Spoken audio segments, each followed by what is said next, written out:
Anyone who's ever played the world's most popular game has dreamt of playing in sport's main event, the World Cup. Players from 140 countries were called, but only 24 national teams will be living the dream of the 1994 World Cup. The 2-year-long qualifying process was a nightmare for several of the perennial powers, as France and all 4 teams from the United Kingdom failed to qualify for the first time since World War II. A new world order has come to World Cup football, and with it, new players from new countries, where qualifying for the World Cup is much more than just a game. I'm correspondent Mike Saray. Join me on a journey into the heart and soul of World Cup football.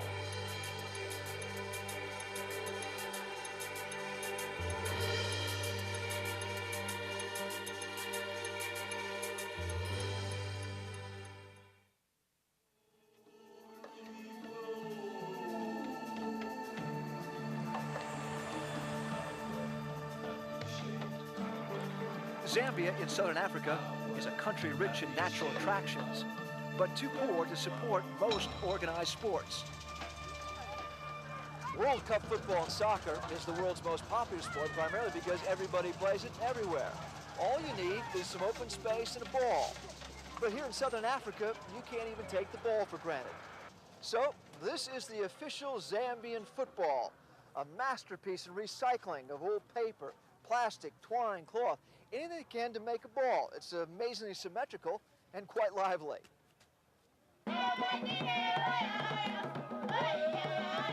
Immortalized in Zambia folk songs, the 1993 Zambian national football team was this African Republic's dream team. Many of them helped upset the Italian national team in the Olympics. They were destined to be the first Southern African team ever to qualify for the World Cup. I was supposed to join the team on Thursday. So their captain, Kalusha Bwala, was playing in Europe between qualifying matches and planning to rejoin his teammates, flying to their next qualifying match in Senegal. After explosion, he's going to water.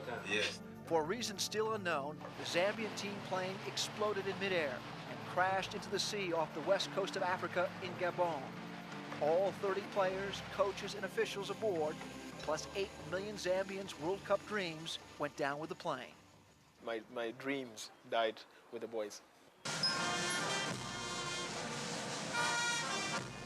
Who will this country send now to advance the cause of the fallen hero?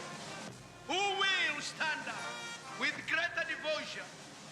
Yes, today we inter the remains of our hero, but we most certainly do not inter their dreams. Father, I thank you. I thank you, God. Zambian President Chiluba's grief and the country's was overwhelming. Many people couldn't go to work. Others couldn't sleep. The entire nation was paralyzed by its tragic loss and bitter disappointment. In a nationally televised funeral service at Lusaka Stadium, Zambia's dream team was buried in a memorial in the shadow of the stadium where they had not lost a game in 5 years.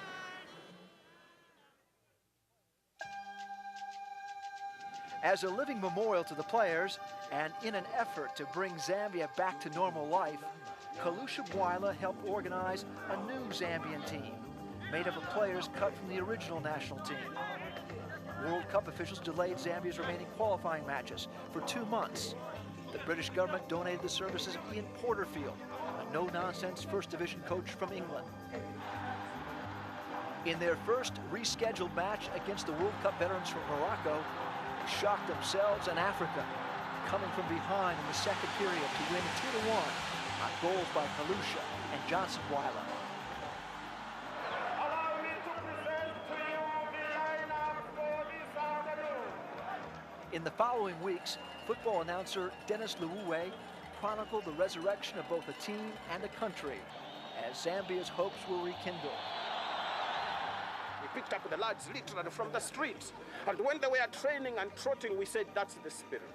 No, there is no defeat in the Zambian vocabulary. It's all victory. Literally from the president downwards, we become one people, no party differences, no tribal differences, no religious differences. We just become Zambia. Beautiful passing. Lovely stuff. After the Zambians Excellent. shut out South Africa, everyone, including the president, started to talk again about going to the World Cup. The boys have come forward, and the dream is being held. The mantle is still flying high. I'm sure we'll do it.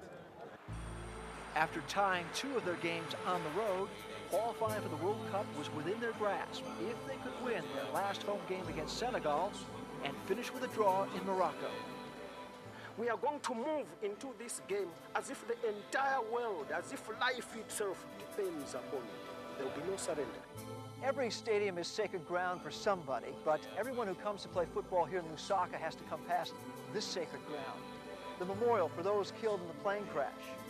The Zambians like to pass by here before every game because it helps them focus on the real purpose of their efforts. Their opponents don't even want to come here. In fact, Senegal is afraid of coming here because they say instead of playing 11 Zambians, they'll be playing 30. Predominantly Christians, Zambians' faith in God and the miraculous resurrection of their national football team was a popular sermon on Sundays before their qualifying matches. For those believing in traditional spirits, there are witch doctors like Dr. Mumsda, who uses bones and stones for divine inspiration and, for the right price, a timely prediction. Here it shows 2 goals to 0. Zambia 2, Senegal 0.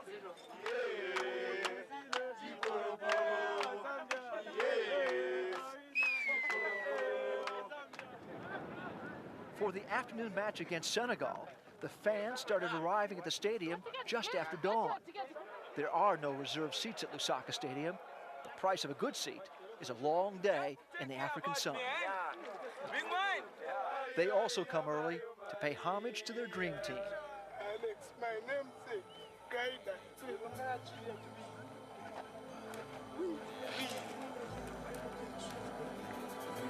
Here comes the presidential motorcade. They are reaching the graveyard, the royal graveyard. After passing by the graves of their fallen comrades, the president leads the team bus into the stadium for what appears to be a victory lap. Less a sign of overconfidence, it is more a symbolic summoning of the country's collective will and spirit to keep the World Cup dream alive. Prior to the game, the superstitious Senegalese refused to warm up near the end of the stadium closest to the graves. During the game, Senegal barely crossed the midfield line into Zambian territory. Kalusha and his second team continued to play beyond everyone's expectations, as if they truly were on a mission. By shutting out Senegal 4-0, Zambia moved to within a game of doing what not even the dream team might have done: live out Zambia's dreams of playing in their first World Cup. All they needed was a draw in their rematch in Morocco.